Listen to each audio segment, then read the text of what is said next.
One of our subscribers, John, we changed his name and his request, sent us this story. It took place during the pandemic, which uncovered many similar stories. Yes, a lot of time has passed since the pandemic, but the complications it left behind, especially the social complications, cannot dissipate to this day. At the time, I, 30 at the time, was happily married to my 30th wife. We had been married around 6 years. I will refer to her from here on as Sarah, not her real name.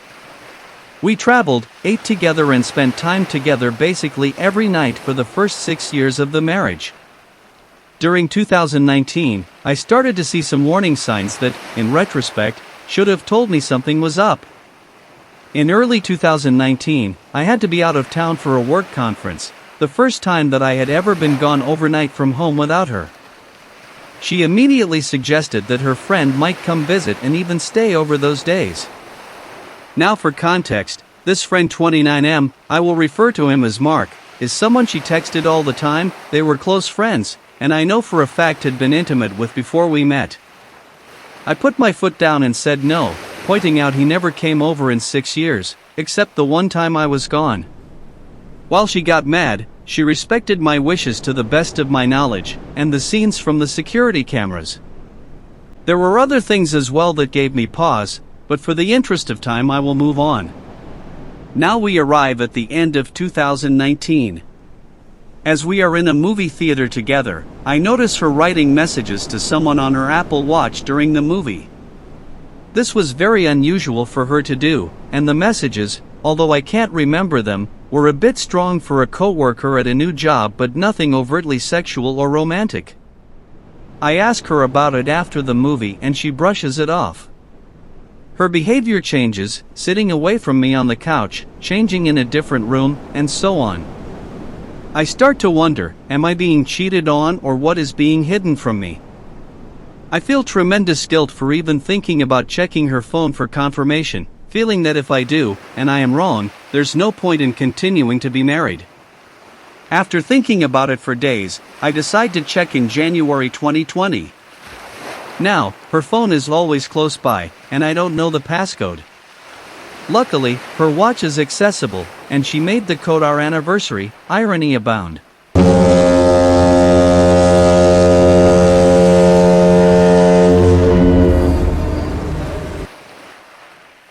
What I discover next is horrifying. Sarah and Mark discussing her hookups with a coworker, them mocking me for not noticing what is going on. Sarah discussing how the idea of me touching her is revolting, how she can't imagine having kids with me. We had been trying in mid-2019, so this especially hurt. Then I read the messages between Sarah and the coworker. We will call him Carl. Those messages are explicit, and Sarah shows more affection for him in every way than she shows me now. And each message tells me a new revelation that hurts more. That a trip she said was to console a friend was really so that the friend could meet Carl. That she began changing in the bathroom so I wouldn't see the hickeys on her body. That her therapist knows all of this, and says I should be made aware, but that she should be happy with whoever. I stay up till 3 or 4 a.m., reading these messages and taking pictures of everything. I don't sleep that night, my jaw clenched so hard all night it caused issues for months. She leaves for work, I'm off that day, and my first phone call is to a lawyer. What are my options? When I confront her, what can I say or not say legally? I wait for her to come home, reading over the messages to confirm it wasn't the worst dream I ever had. When I confront her, I tell her what I know, without revealing I had been in her texts. I tell her I spotted the hickey, a lie, but she mentioned it in the messages, that I know she's texting someone. Sarah lies, tries to argue it is someone else that gave her the hickey, but finally I read a message from her watch. I guess what I expected was for her to break down, and admit everything. Instead, Sarah explodes in rage that I violated her privacy. The insanity and gaslighting of trying to convince me that I was the bad guy here blew me away. She stormed out of the house and disappeared for 3 days. no communication as to where she was, even though I asked her to tell me where she was staying so I knew she'd be safe. To this day, I only know a small part about where she went or what she did.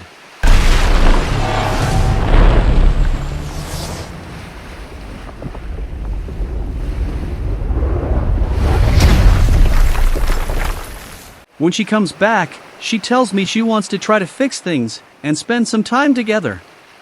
It doesn't go well.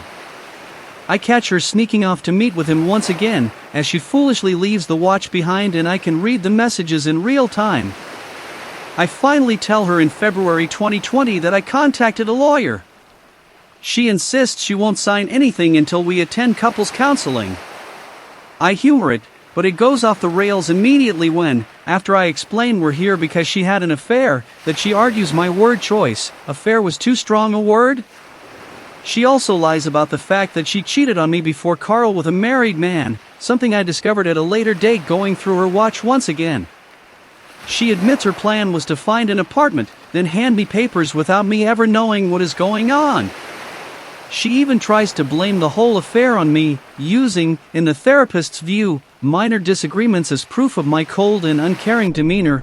One example, I didn't immediately scream at my parents for a Christmas gift she didn't like, or at her parents when they playfully made fun of her. At this point, the decision is made: I need to divorce her, as she will never tell the truth. We agree Sarah will move out of our house, and I even help her find an apartment. Anything to get her out of the house faster. One day in March 2020, I watched the news of COVID come in and all construction work stops. Her apartment was almost ready but was being renovated. Now there's nowhere for her to go. I'm stuck in the house with her from March to June of 2020. For those wondering, she has enough legal knowledge to know that leaving would make her case harder and might still have to pay expenses. Those 3 or so months were hell. Trying to do my job and live in a house with a person who had wronged me and ridiculed me was unbearable at times. We tried, as best we could, to keep it civil and not scream at each other every time we passed each other. Imagine spending 90+ days cooking meals, passing by, and seeing no one else in the world but the person who ended your marriage and broke your heart. Every day featured me essentially locking myself in a room for 8 hours, then doing yard work or working out to avoid speaking with her.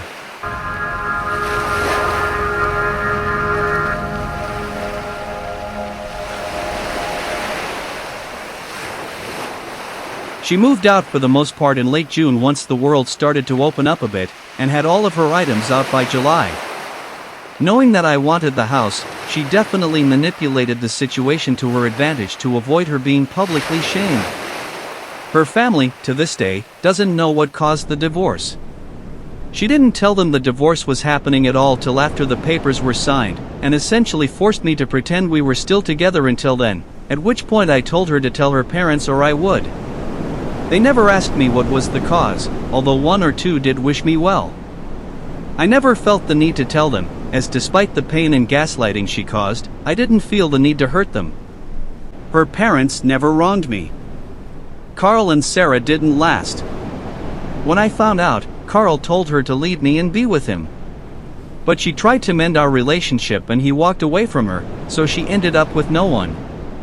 Sarah and I rarely speak now unless it's absolutely necessary, which is rare. I've wondered at times if maybe I was wrong for not publicly outing her infidelity. The people who are important to me know the truth. I also never confronted, or spoke to for that matter, Carl or Mark, or her friend, who knew about all of this but never warned me. As for me, I found someone who is truly a good person, and have a great relationship. I've never told Sarah as it's none of her business. Much like telling her family about her cheating, I thought about telling Sarah how well I'm doing, but I think that is just schadenfreude. Thanks for reading, and I'd love to hear your thoughts. Thank you if you listened to the end. Subscribe, like, comment. Bye.